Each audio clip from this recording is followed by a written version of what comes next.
Kitabu cha Mathayo ile sura ya 6 mstari wa 4 kinaeleza namna ya kutoa sadaka. Watu wengi sasa hivi wanatoa sadaka kama maonesho, wanajionyesha wametoa sadaka.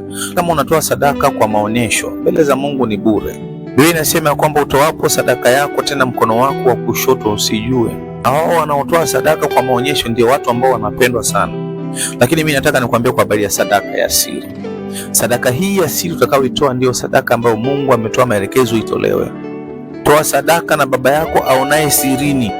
Aonaye wapi? Sirini, atakujazia. Umekuwa unatoa sadaka kwa maonesho, nakwambia ni bure. Umekuwa ukitoa sadaka watu wakusifie, nakwambia ni bure.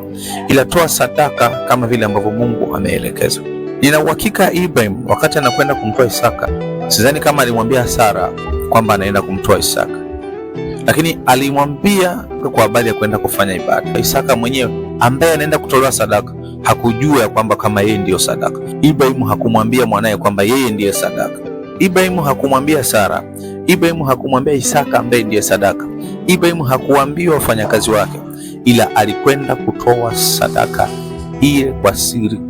Toa sadaka kwa siri, usitoe kwa maonyesho, na Mungu aonaye sirini atakujazia.